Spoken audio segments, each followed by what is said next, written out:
할렐루야. 네, 오늘 이 새벽에 나오신 여러분들 환영하고 축복합니다. 오늘 창세기 26장을 통해서 주의 음성을 듣는 축복의 시간이 되기를 바랍니다. 자, 오늘 창세기 26장 1절 말씀은 흉년이라는 말로 시작이 됩니다. 흉년.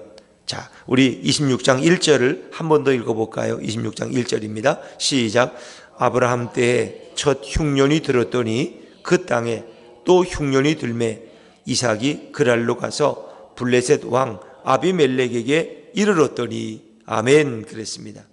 자, 아브라함 때에 첫 흉년이 들어왔어요. 그래서 우리가 성경을 읽어보면 아브라함이 가나안 땅에 머무자 말자 기근이 들어서 그가 애굽 땅에 내려갔다가 실수한 얘기가 있죠. 자기 아내 사라를 누이라고 속였다가 애굽의 왕에게 책망듣는 그런 모습이 나옵니다. 근데 오늘 그 아들 이삭의 때에 또 흉년이 들었다는 겁니다. 그러니까 아브라함 때와 이삭 때는 지금 무려 100년 이상이 지나간 시간입니다. 그런데 이삭의 때에 그 가나안 땅에 또 흉년이 들었다 하는 거예요. 그런데 오늘 이삭도 또 반복되는 실수를 하죠. 그런 그날에 갔다가 거기서 자기 아내 리브가를 또 누이라고 속이는 이런 얘기가 나옵니다. 자, 어찌 보면 역사는 반복된다는 것을 우리가 생각해 볼 수 있습니다. 아버지의 실수가 자녀에게도 드러난다는 거예요. 그래서 어느 학교 선생님이 아이가 너무 성적이 엉망이라서 부모를 불러서 이야기했어요. 아니, 부모님은 학교 다닐 때 어떠셨습니까? 성적이. 그랬더니 아버지가 저는 수학은 정말 못했습니다. 영어와 국어는 좀 했지만 수학은 늘 빵점이었습니다. 그랬더니 그 선생님이 껄껄 웃으면서 역시 역사는 반복되는군요. 아드님 시험지를 보세요. 아드님도 이 수학이 빵점입니다. 하면서 역사가 반복된다고 그런 이야기를 한 적이 있습니다. 어찌 보면 같은 실수가 반복되는 것이 우리 인생입니다. 아브라함의 실수를 오늘도 우리가 합니다. 이삭의 실수를 오늘도 우리가 합니다. 그것은 반복된다는 것입니다. 자, 그런데 흉년이 왔을 때 어떠했느냐? 아브라함도 실수해서 애굽으로 내려갔어요. 오늘 이삭도 실수해서 애굽으로도 내려가려고 해요. 애굽으로. 왜? 애굽은 나일강이 있어서 물이 풍부하거든요. 농사가 잘 되거든요. 그 소문을 듣고 이삭도 내려가려는 것입니다. 자, 우리가 흉년을 만났을 때 어떻게 될까요? 우리 인생에도 흉년이 있습니다. 여러분, 특별히 중국의 유명한 소설가 폴복이 쓴 대지라는 소설이 있어요. 아주 유명한 문학 전집이죠. 그런데 그 폴복에 보면은 대지라는 그 폴복의 소설에 보면은 첫 장면이 그것이 아주 새까맣게 그 메뚜기 떼가 온 하늘과 땅을 메운 이야기로 시작됩니다. 중국의 메뚜기 떼가 한번 들이닥치면 남아 도는 게 없습니다. 풀 한 가지 다 뜯어먹는.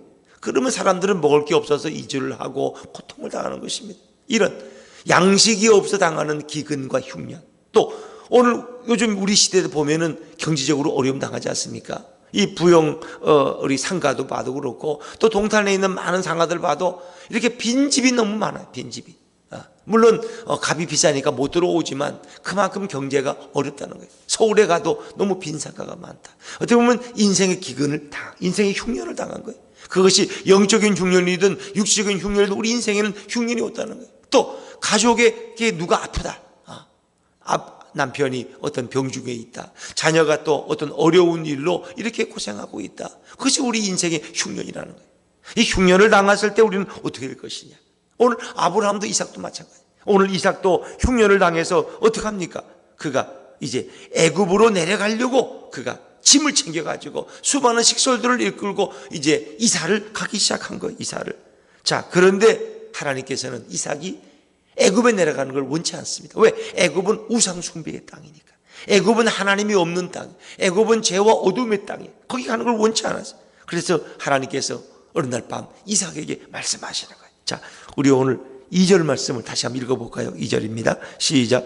여호와께서 이삭에게 나타나 이르시되 애굽으로 내려가지 말고 내가 내게 지시하는 땅에 거주하라. 아멘. 애굽으로 내려가지 말라. 애굽으로. 죄악의 땅에 내려가지 말아라. 그렇죠. 우리가 룻기서에 보면 룻이 그 가족이 어려움 베들레헴의 기근이 오니까 모압 땅으로 내려갔다가 어떻게 남편 잃고 두 아들 말론과 기론 다 죽고 결국은 며느리 룻 하나 데리고 올라오는 모습을 보잖아요. 나오미가 그래서 내가 내려갈 때는 나오미 즐거움이었는데 올라올 때는 내가 어떻게 해요? 이 고통스러운 여인, 이 마라의 여인이 되었다, 쓰다, 그렇게 표현하고 있지 않습니까? 오늘 하나님은 이삭에게 애굽으로 내려가지 말라는 거예요. 아마 옆에 사람들도 애굽으로 이사 가는 사람이 있었을 거예요. 그러니까 종들이 와서 아니 지금 양들이 죽어가는데 어떡할 겁니까? 이 어린 아이들이 지금 목이 말라서 지금 이렇게 쓰러져 가고 있는데 주인이 뭐 어찌할 겁니까? 빨리 애굽으로 갑시다. 물이 있다는 애굽으로 가 살지 여기 있으면 안 됩니다. 막 종들이나 식솔들이 막 이렇게 권했을 거예요.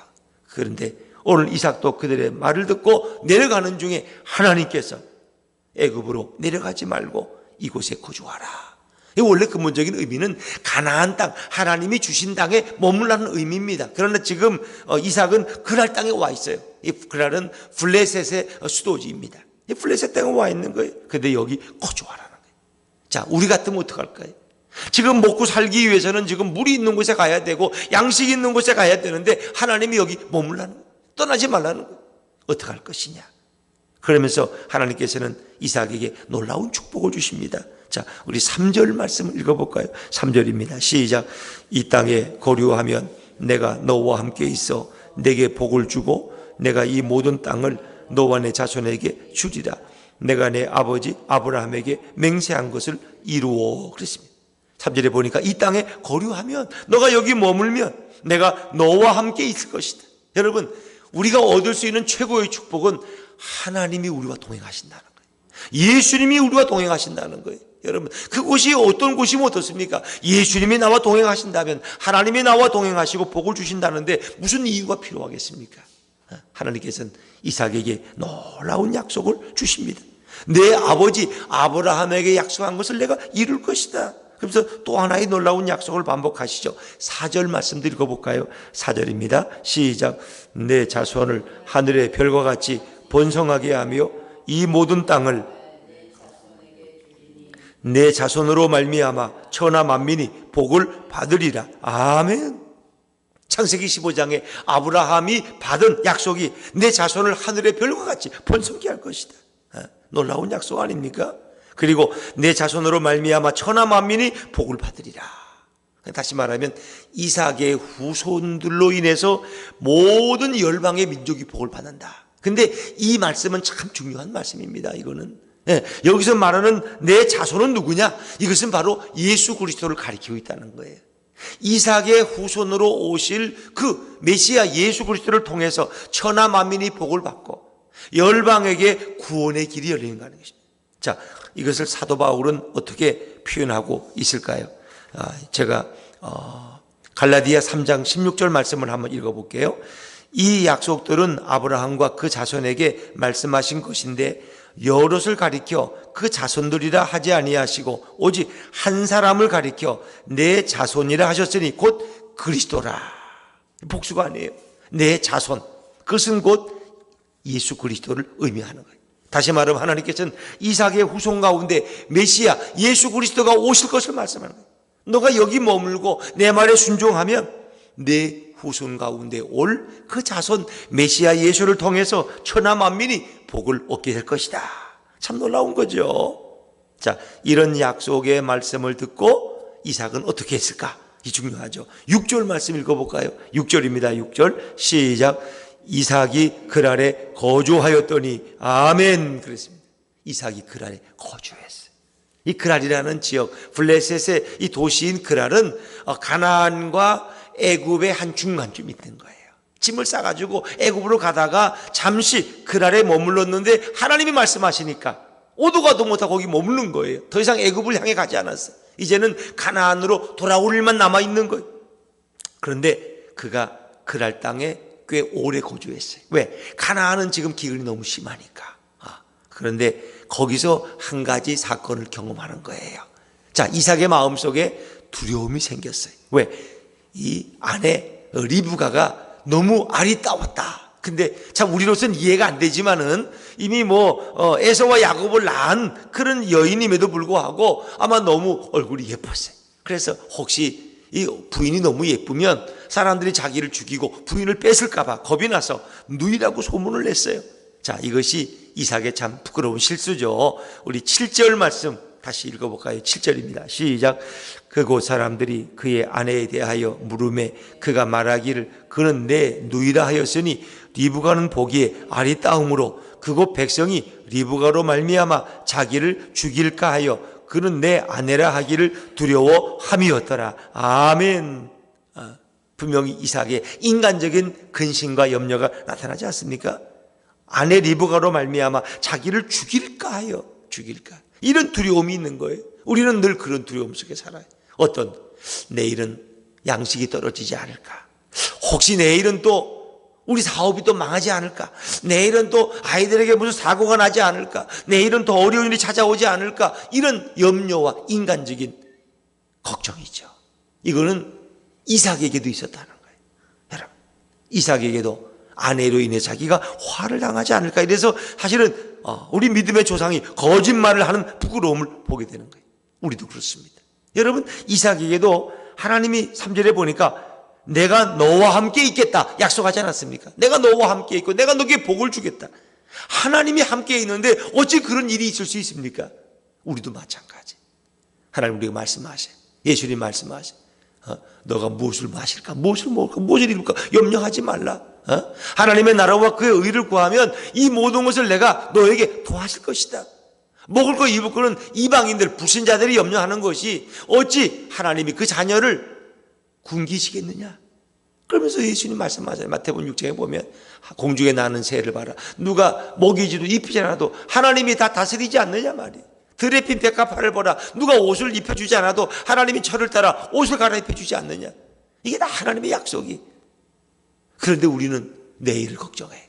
아니, 오늘은 살지만 내일은 또 어떡할까. 아니, 한 달 후에는 또 우리 집에 어려운 일이 생기지 않을까. 이런 인간적인 나약함, 연약함이 우리에게도 있다는 것입니다. 그런데 오늘 하나님께서는 우리에게 내가 약속의 말씀을 붙들고 살아가라고 이야기하는 거죠. 자, 이삭은 그날에 거주하였지만 또 염려가 있었어요. 그래서 이렇게 아내를 누이라고 속였다가 꽤 오래 거주하다가 어느 날 마침 아내를 이렇게 껴안고 보응하고 있는데 이 그랄의 왕이 아비멜렉이 이걸 본 거예요. 그리고는 쫓아와가지고 아브라함을 불러서 어떻게 내 아내 누이를, 리브가를, 내 아내를 누이라고 속였느냐. 우리 백성 중에 한 사람이 만약에 너 누이인 줄 알고 그를 범했다가 우리가 어떤 벌을 받을 뻔했느냐 하면서 오히려 아브라함을 책망해. 참, 이게 믿음의 사람들이 하나님의 약속을 믿지 못하면 세상 사람들에게 손가락질을 받고 조롱받을 수 있다는 거예요. 근데 그럼에도 불구하고 하나님은 아브라함을 보호해 주셔야. 자, 그리고 아브라함이 그랄 땅에 거주하면서 농사를 졌는데 그 결과가 어마어마한 거예요. 자, 우리 12절 말씀 한번 읽어볼까요? 12절입니다. 시작. 이삭이 그 땅에서 농사하여 그 해에 100배나 얻었고 여호와께서 복을 주심으로. 몇 배나 복을 얻었다고요, 여러분? 100배나. 이게 있을 수 있는 일이에요? 아니, 2배도 아니고 10배도 아니고 100배가 뭐예요? 100배. 이건 하나님의 완전수입니다. 이건 인간이 상상할 수 없는 거의 불가능한 복을 받았다는 거예요. 그런데 그것도 주식 투자해서 얻은 게 아니라 농사 졌는데. 여러분, 아브라함은 유목민족이 양들을 키우는 거예요. 그런데 이 그랄 땅에 와서 처음 농사를 졌는데 그 기근 가운데 세상에 100배의 복을 받았다. 이거 어마어마한 복을 받았다 하는 거예요. 이건 하나님의 변함없는 사랑과 은혜를 우리에게 말씀해 주는 거예요. 지금 아무리 인생의 흉년이 찾아와도 경제적 불황이 와도 하나님이 도우시면 우리는 100배의 복을 받게 될 줄로 믿습니다. 하나님이 머물라는 곳에 머무르는 거예요. 순종이에요, 순종. 이삭의 순종이에요. 여러분, 이삭은 순종 잘하는 기로 유명하지 않습니까? 왜냐하면 아브라함이 창세기 22장에 보니까 그를 하나님의 명령에 따라서 모리아산 제단 위에 바치려고 할 때 이삭이 이미 젊은데, 까지 100세가 넘은 아버지 얼마든지 제칠 수 있어요.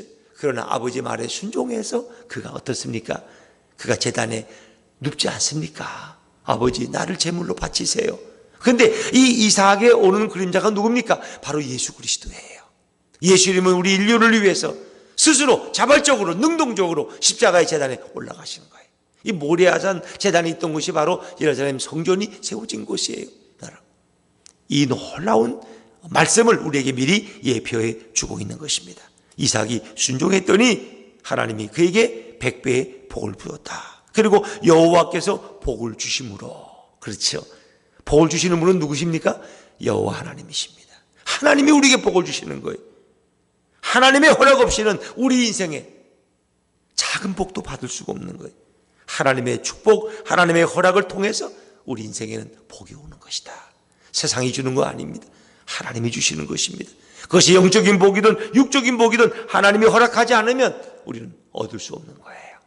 오늘도 복 주시는 하나님의 말씀을 신뢰하시고 그 약속을 붙들고 오늘도 주님과 동행하는 우리 모두의 하루의 삶이 되시기를 주의 이름으로 축원합니다. 기도하겠습니다.